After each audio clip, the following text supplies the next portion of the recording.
Magandang umaga po sa ating lahat, JTG family. Bago po tayo magsimula, konting paalala sa ating announcement.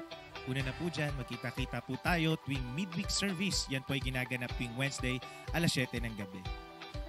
Magsama-sama rin po tayo every month. Tayo ay may Fuel Night Friday po natin yan ginaganap 7 p.m. dito po sa ating JTG GMA Hall. Also, we would like to encourage everyone at full capacity na po tayo sa ating Sunday worship service. Meron po tayong 8 a.m. at 10 a.m. That's on-site. At nagsusupport tayo online 10 a.m. to 11:30 a.m. at jtg.gma.ph. And finally, we encourage everyone, sumali na kayo sa ating mga small groups. May 3 pamamaraan kung paano po tayo sasali. Meron po tayong Bible study group, discipleship group, at connect group. According to your age, we have youth, young adults, and men's and women's connect group. Simulan na po natin ang ating morning devotion. Muli, magandang umaga po sa lahat.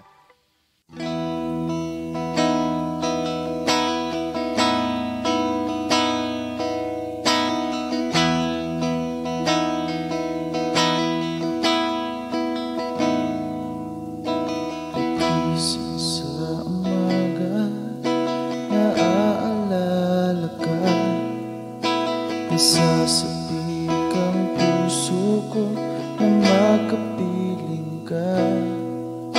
Umaawi, sumasamba, sumasayaw sa'yo. Naghihintay pangungusap mo. Ayaw kong magkulang ng kapangyarihan mo. Ayaw kong magkulang ng kabanatan mo. Jesus, dakila ka, tanging sandigan ko. Lakas ko ba'y nanggagaling sa'yo?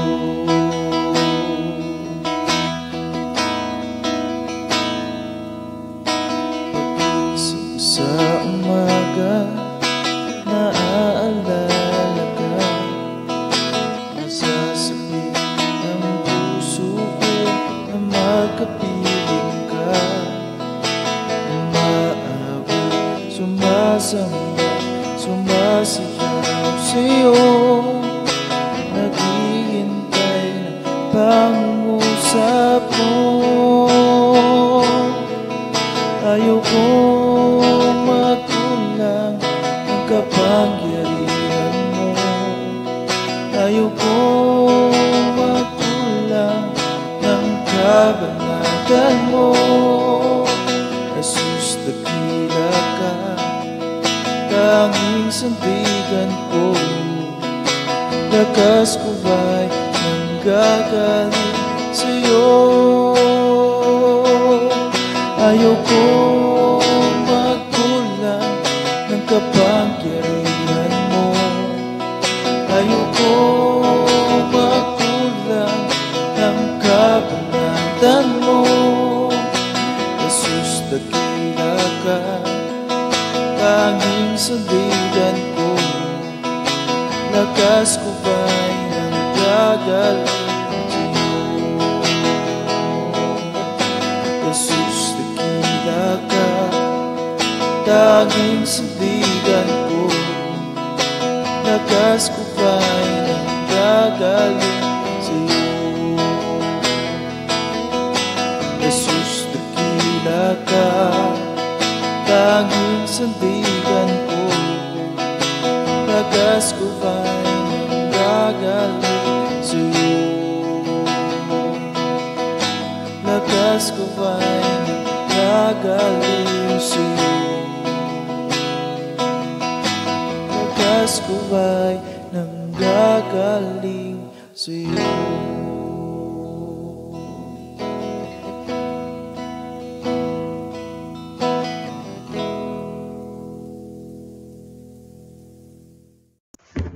Sa mapagpalang umaga po muli sa bawat isa sa atin, tayo po ay manalangin. Panginoon, nagpapasalamat po kami sa muling pagkakataong pinagkaloob mo upang kami ay magkatipon, bagaman sa online platform. Pero naniniwala kami, Panginoon, that you are moving and you are reminding us through your words. Lord, please be with us as we study this morning. Thank you, God. We give you back all the glory in Jesus' name. Amen. And today is an inspiring Monday.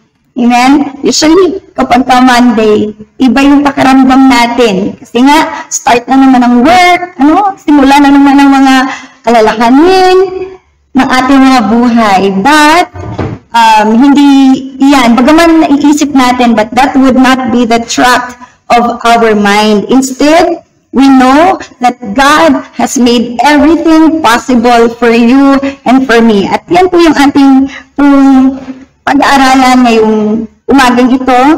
God made it possible. Sabi mo nga, God made it possible. Ayan. Dito po sa ikalawang Pedro, chapter 1, verse 3 hanggang 4, nakalagay po rito, tinanggap natin sa pamamagitan ng kapangyarihan ng Diyos ang lahat ng bagay na magtuturo sa atin upang tayo'y mamuhay na maka-Diyos. Ito'y dahil sa ating pagkakilala kay Jesus na siya ring tumawag sa atin upang bahaginan tayo ng kanyang karangalan at kabutihan. Sa paraang ito ay binigyan niya tayo ng dakila at napakahalagang pangako upang makaiwas tayo sa nakakasirang pagnanasa sa sanlibutan ito at upang makabahagi tayo sa kanyang likas bilang Diyos. Ang Panginoon ang magpala ng kanyang salita.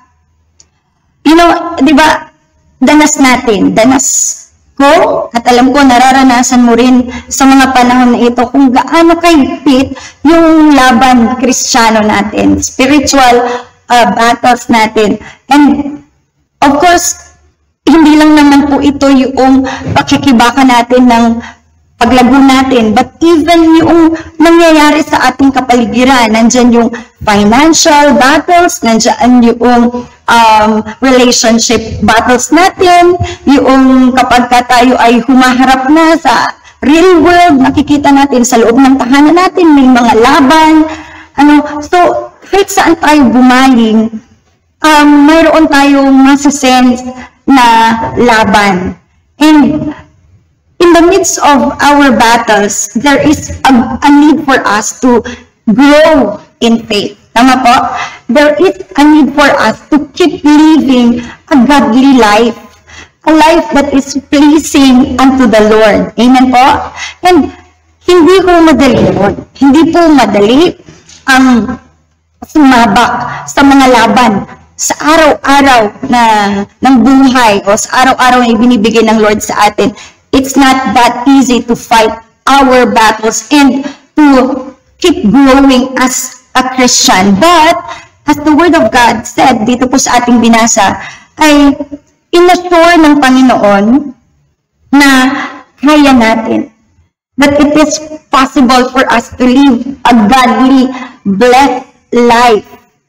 Ano po? Not only for the sake of winning our battles, but most especially in securing our stand as Christians. Sinisecure natin yung footing natin bilang mga mananampalataya, bilang mga tinawag at pinili ng Panginoon. Tama po? Diba? Sabi nga po even the very elect ay kung pwede lang, madideceive sila sa mga lahat ng nangyayari. If those people who are really called by the Lord in nakaranas talaga ng matinding shakening, hindi po tayo exempted doon. Ikaw at ako ay dadaan. Gusto man natin o ayaw natin, dadaan tayo. And the Lord knew it already. That's why, inassure na ng Panginoon. Gusto ko po ulit basahin. Sabi niya, tinanggap natin sa pamamagitan ng kapangyarihan ng Diyos ang lahat ng bagay na magtuturo sa atin upang tayo'y mamuhay ng maka-Diyos. So, if the Lord has given us what we need in order for us to live a life that is pleasing to the Lord, then we don't have excuse. Wala tayong alibay, wala tayong maiaalibay para sabihin natin hindi natin kayang pagtagumpayan ang ating mga buhay. Hindi natin kayang pagtagumpayan yung mga pinagdadaanan nating mga sitwasyon. Because God is true to His promise. Amen po ba? Totoo ang Panginoon. Pag sinabi niya, ito'y gagawin niya. So, dito po sa ating binasa, mayroon po akong gustong i-share sa atin na dalawang kapamaraanan upang maranasan natin na tunay nga na yung mga bagay na imposible ay ginawang posible ng Diyos. Yun nga lang, di ba, yung mamuhay ka nga lang ng banal, it's very impossible, di ba?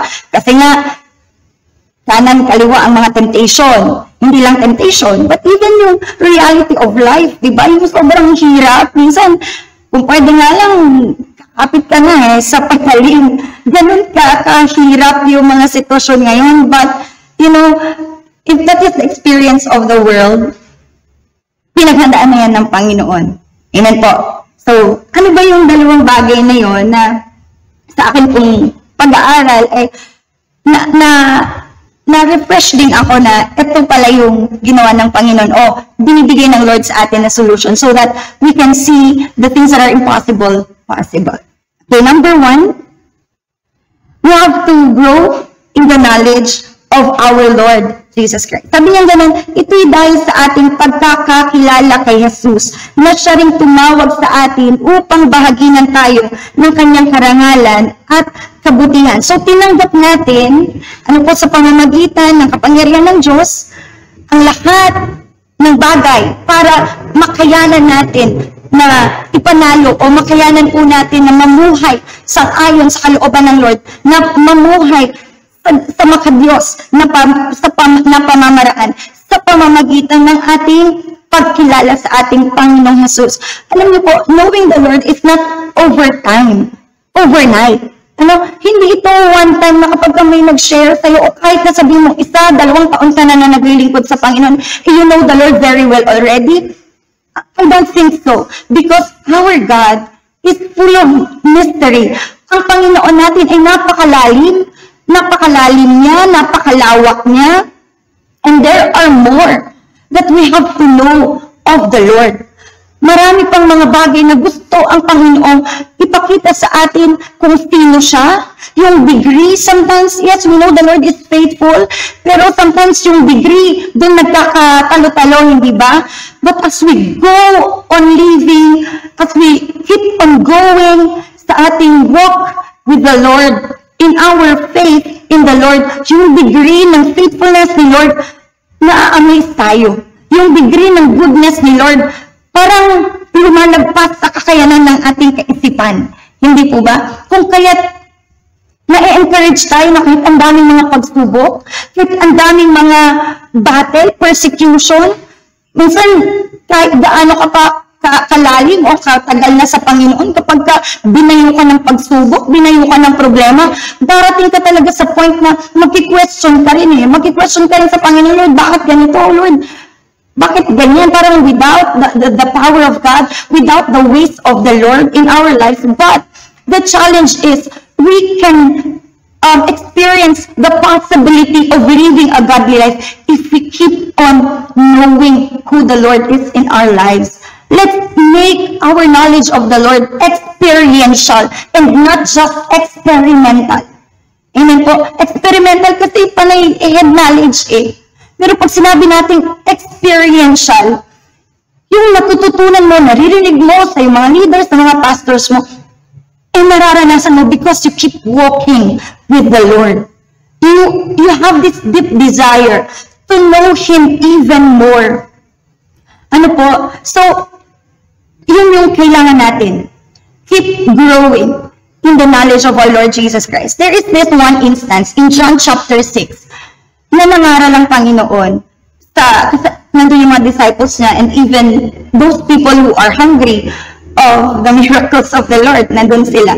And then meron siya mga binitawan ng mga salita na parang ang hirap unawain. Sabi niya, kung hindi mo iinumin yung aking dugo, hindi mo kakainin yung laman.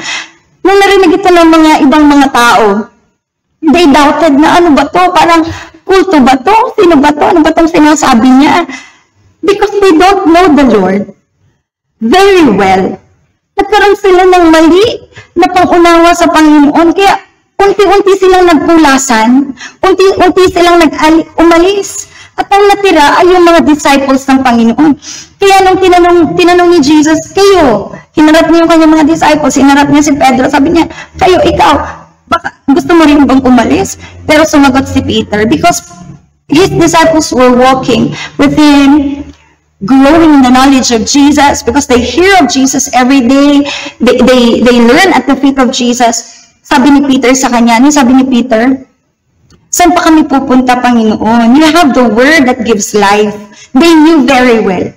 Na kahit hindi nila naintindihan, they just know in their hearts. They just believe because they have experience that life, power, satisfaction, contentment is in Jesus alone. So we will not leave our Christian walk. We will not we will not compromise our faith if we have the right knowledge about our Lord. If we deeply know that He is holy, if we deeply know what He wants, what He does not want, when we deeply listen to Him, sa Kanyang banal na Espiritu Santo, I believe it might be strong, the temptation might be strong, but the Lord and His Spirit is much stronger. He that is in us is greater than he that is in the world. Amen po? Kaya, if you want to experience yung the power of walking a godly life, just be at the feet of the Lord and keep growing in the knowledge of Jesus. Amen po? Secondly, pangalawa po, we have to have a right response to God's promises. Makikita po natin sa verse 4, sabi niya, sa paraang ito ay binigyan niya tayo ng mga dakila at napakahalagang pangako upang makaiwas tayo sa nakakasirang pagnanasa sa sanlibutan ito at upang makabahagi tayo sa kanyang likas bilang Diyos. See? The promises of the Lord preserve us. Amen? The promises of the Lord preserve us. The promises of the Lord are our guide for us to live a holy life, a godly life. Yung mga pangako ng Panginoon, ito ay nagsisilbing boundary natin, nagsisilbing tagapag-ingat natin upang hindi tayo maging palalo sa huling panahon na ito, upang hindi tayo magpakawala, para hindi tayo maging wild, para hindi tayo maligaw sa huling panahon na ito. Amen po. Ang kailangan lang natin gawin is tatlong bagay sa pangako ng Panginoon. We have to respond in faith. Una, we have to respond in obedience. And thirdly, we have to respond in trust. Respond in faith, respond in obedience, and respond in trust. Respond in faith because we know that God who promised us is true to His words. Amen? Respond in obedience kung ano yung kalakip na hinihingi ng Panginoon sa kanyang mga pangako. Sumunod tayo. In the first place, since we responded in faith, we already know, diba, alam mo na ang Diyos na nag-command sa iyo nito, hindi ka niya ipapahamak. Diba, kapag sinabi niya itong bagay na ito, gagawin niya. Hindi niya to sinabi, hindi niya to pinangako para mabuhay ka ng, ng hayahay na relax, na karnal. Hindi ganun. Kundi, binigyan niya yung pangako na yun para masundan natin yung buhay na banal sa kanyang harapan. So, when the Lord has given a command, and when the Lord has given a promise, we have to respond in obedience because we know in our hearts that the God who gave that promise and the God who gave that command is faithful, is true, amen po ba? Is holy, amen? And He is calling us also to holiness, amen? And we have to respond in trust. Kahit wala pa tayong nakikita. Sabi nga ng kinaawit natin, di ba? Even when I don't see it, you're moving. Even when I don't feel it, you're working. And that is very true. Ilang taon na ba tayo? Ilan lang circumstance sa ating mga buhay na nakita natin yun. For a span of time, parang walang nangyayari. But as we keep on going, as we are responding in the promises of God that yes, He will help us, He will be with us, He will never leave us, He will not forsake us. He will provide for us. He will give us the victory, di ba? As we are keep holding on to those promises and keep walking and enduring the pain, enduring that situation, di ba? Merong time na nagta-times up na rin si Lord. At sinasabi niya, okay anak, here is your reward. Here is my promise. I'm true to my promise and I'm doing it. Because you walked with me, you obeyed me, you did not doubt me. You trusted me. Here, I will prove to you that I am really true to what I have told you. Amen po ba? Therefore, kapag nakikita natin, mas lalo tayo na-inspire. Tama po, yung mga apostles nga noon, nagawa nila, di ba? They have endured even to the point of death. Even yung mamatay ng ipako ng patiwari, i-boil, di ba? I-boil, lagariin. They have endured those pains, those grabe ultimate na mga hirap sa buhay. Bakit? Kasi as they have walked with the Lord through hardships, through pains, they have seen that the promises of God are true. They have experienced the joy and the peace that only God can give us, not the world, not whatever you are wanting in this world, but only the Lord. Sabi nga po sa Psalms chapter 12, I want to read this. In Psalms chapter 12, verse 6, sabi ganon, the promises of the Lord can be trusted. They are as genuine as silver, refined 7 times in the furnace. See, dalisay ang mga pangako ng Panginoon sa atin. He gave those things, and they are refined. They are real. They are genuine. Sabi nga, di ba, sa Isaiah chapter 40, verse 8, ang mga bulaklak, magdadry, mga halaman, the grasses will fade, but the promises of the Lord will stand forever. Bakit sa flower? Kasi ang flower ang ganda-ganda, di ba? Pero it doesn't last. But the promises of the Lord, they are beautiful and they last. Amen po ba? Nagtatagal. Kaya, kapag sinabi natin imposible, kapag sinabi natin hindi talaga kaya mamuhay ng banal, hindi kaya na mamuhay ng totoo sa Panginoon, that's not true. Because it was said already that the Lord has given by His power, He has given us already what we need in order for us to walk a godly life. What do we need to do? Number 1, we have to grow in the knowledge of our Lord Jesus Christ. Keep growing in the knowledge of God. Because as you keep on walking with the Lord, as you keep on enduring, all the more, may lumalalim din yung degree na nakikita mo, nakatapatan ng Lord. Hindi yung pala ito yung kain ng Diyos na ibigay.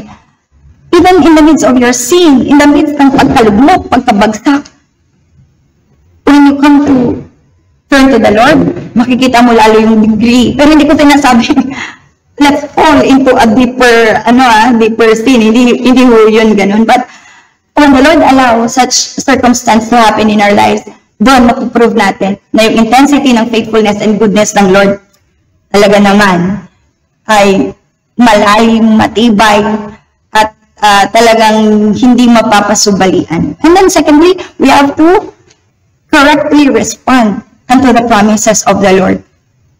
Pag may naman siya sa atin, may kasamang pangako yun, di ba? As we obey naman, the blessing will follow us. Sabi nga ng Deuteronomy chapter 28, kagaya ng buhay ni Abraham, di ba?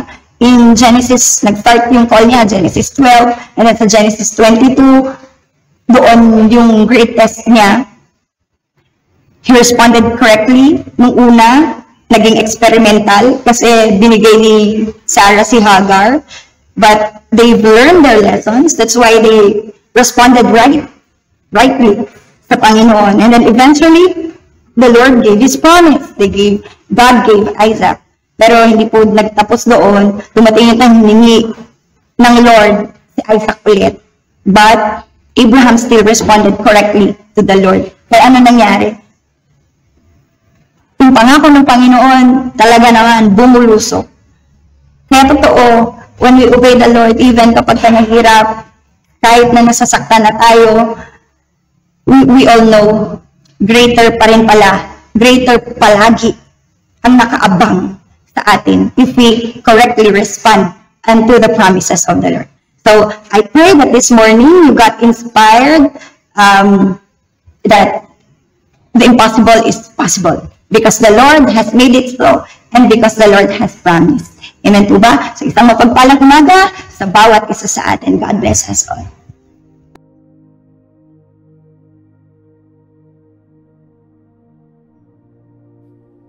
Tayo po ay manalangin. Purihin ka sa umagang ito, O Diyos na dakila. Panginoon, salamat po sa oras na ito. Muli po kaming nakapakinig ng iyong salita. Tulungan mo po kami na maunawaan ang bawat kataga na iyong ipahayag sa araw na ito. Gamitin po namin ito bilang sandata ng aming buhay. At i-cover mo po kami ng iyong kapangyarihan na magampanan at maisapamuhay namin ang iyong katuruan. At gamitin po kami na maipangaral ang iyong salita, lalong higit sa mga taong hindi ka palubos na kilala. Lord, ikaw po ang manguna sa aming buhay. Ipinagkakatiwala po namin ito. Ikaw po ang masunod sa lahat ng aming gagawin. Sa umagang ito, nagpapasalamat po kami sa iyong abang lingkod na iyong pinagkatiwalaan upang ihayag ang iyong salita.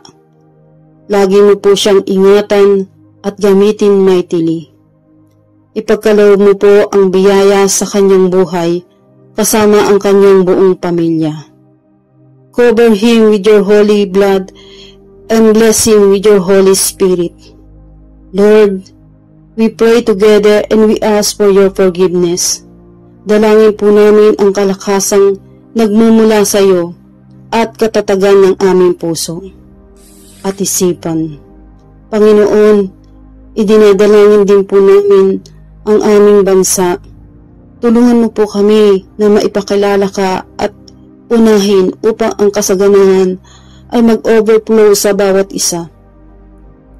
Lord, kahabagan mo po ang mga bansang hindi ka kilala at hindi ka kinikilala. Gumamit ka po ng mga taong magiging instrumento upang makilala ka at dakilain. Tulungan mo rin po ang iba't ibang bansa na naglalaban-laban. Ibigay mo po ang kapayapaan at pagkakaisa. Kontrolin mo po ang kanilang puso't isipan. Lord, idinadalangin ko rin po ang mga kalamidad sa iba't ibang bansa na kung saan nawalan sila ng tahanan, pamilya at ari-arian. Ikaw po ang mag-aliw sa kanilang pagdadalamhati. Magkaroon sila ng pananalig na nariyang ka at gumagabay.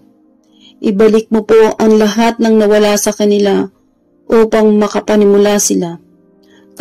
Kahabagan mo po ang bawat bansa. Makilala ka sa buong mundo na hawak mo ang buhay ng bawat isa. Dakilain ka at sambahin sa katotohanan, sa isip, salita at gawa. Hangad po namin ang kapayapaan, pagmamahal at pagkakaisa ng buong mundo. Pinupuri kita at pinasasalamatan sa tanging pangalan ni Kristo Jesus na aming Panginoong tagapagligtas. Amen.